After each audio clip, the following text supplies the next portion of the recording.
He might be pushed, quite literally, every step of the way. Don't take your eyes off this final for a second, the 3,000 steeplechase.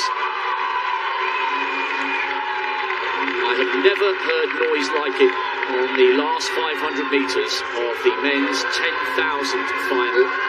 This is a crowd that absolutely loves its distance running, and they will be enthralled here, not specifically about Hilary Ball, but because they know, Gail Devers, in this race, we are watching the best of the best of the best. The reigning Olympic champion, the former Olympic champion, the man who's finished second on both occasions. Cameraman stuck out on the track there, now just getting out the way. That's why the field split, but he now moves back on the inside, and he won't be making that mistake when they come round at the next time of asking. No, Germa has the 2 silver, so I think that's his motivation to say, I got to get up there because the last 500 meters I've got to be in contention. And then Wale has that flat speed, so we'll see what happens coming around. It's I like very Jaeger up there. Yeah, that is really good to see him back from injury, and he said making the US team meant more to him than the Olympic silver, because he never thought he'd get back to that level. Martos is leading. It's very tactical in the early stages of this steeplechase. We will come back to this soon, but we've got to get back to the field temporarily. Martos leading, Jaeger second, Kipruto third. Barshim going for 2:35. Oh, so good. It is going to take something phenomenal to stop him securing a hat-trick of high jump titles. First time clearances at 24, 27, 30, 33 and 35. He's miles in front at the moment, the first man over. This is what I love about athletic scale. We have to keep dipping in and out here and there. Everywhere you look, we are watching the very, very best in the world at the peak of their powers. Now this race is beginning to play into the hands of Soufiane El Bakkali. The tall figure from Morocco is the Olympic champion, and he has run an eye-watering 3:31 for the 1,500 metres. You can pour it on from the start and he'll live with the pace. You can go slow and he will be the one to wind it up over the last 2 laps. Everyone who's anyone is right there tracking Martos as Wale just runs wide on the outside, not to take the lead, but just so that he got a clean look at the water jump.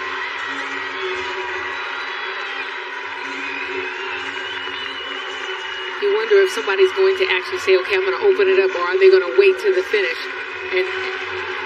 But like you said, no matter where they are in the race, Bakkali figures out, I know how to get this done. 2:57 for that first kilometre. By their standards, this is slow. Somebody needs to grab this race by the scruff of the neck. Germa leads.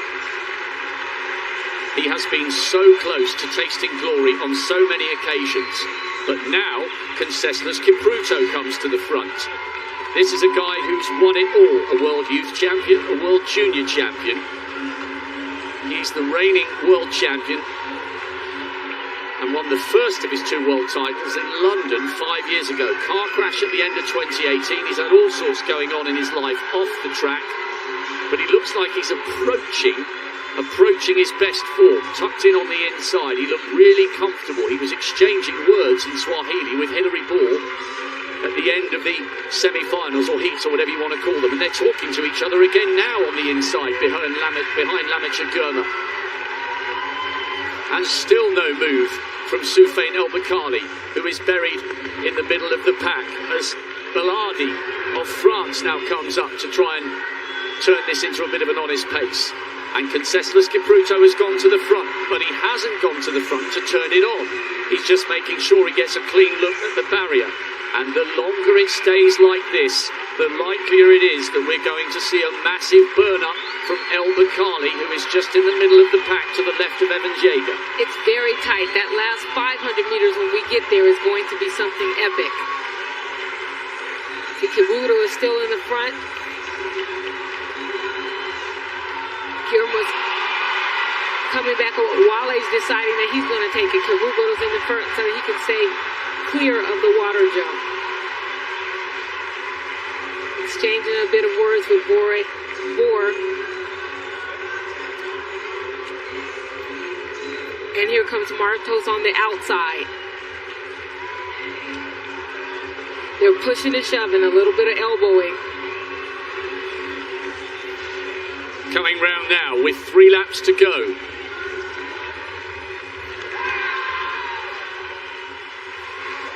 Wu. Second attempt, 2:35. Barshim's got clean at the first time of asking. Oh, wow. What a final in prospect. What a climax we're going to have. He's still dancing. Now we're back with the steeplechase. 2.5 laps to go. Martos hitting the front. Little tap in the back there from Bolhardi. This is always the danger when it gets tight towards the end. We don't want to see any fallers here. What an end to this race in prospect. Does it begin to play into the hands of Soufiane El Bakkali? I think it does, but who else can launch a mammoth sprint here? Is anyone going to go with half a mile remaining? I promise you we're in for an epic climax here. Nobody's been prepared to commit just yet. When will the big move come? And who will it be? Bakkali is almost running wide into lane 3. Now he needs to get slightly closer to the front because, oh, there's a faller there. That's always going to happen when it's so tight. El Bakkali needs to pay close attention here because if somebody suddenly bursts, they get the edge. If you go first and get 5 meters and then you both run at exactly the same speed to the end, that early acceleration can make the difference. And it was Beck, the world junior silver medalist, who fell. Such a shame for him. Wale has a little look across and Haile Selassie is there. Kipruto and Boer keep nudging at each other. Haile Selassie leading.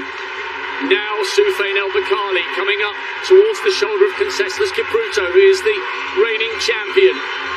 They take the bell in the final of the men's 3,000 metre steeplechase. It's been ever so cagey all the way through. Wale and Amare, no move yet from Germa. The 2 outstanding performers this season have a little bit to do. What a story this will be for Haile Selassie. He was 5th in Tokyo. Amare trying to come through on the inside and he manages it somehow. Wale leads. Conseslus Kipruto coming up on the outside. And another faller. It was Mare that fell. Germa coming up onto El Bakkali's shoulder. But El Bakkali floats across the front. Now comes the acceleration. Kipruto is the defending champion. Germa, silver in Doha, silver in Tokyo.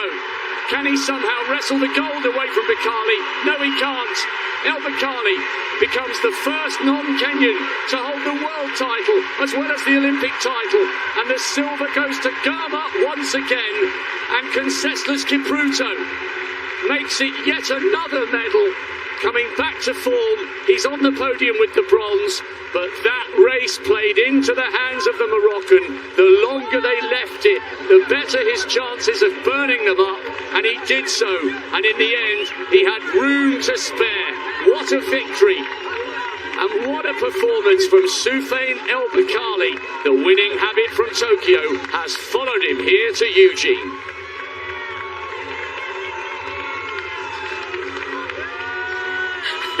There's another dancer for you.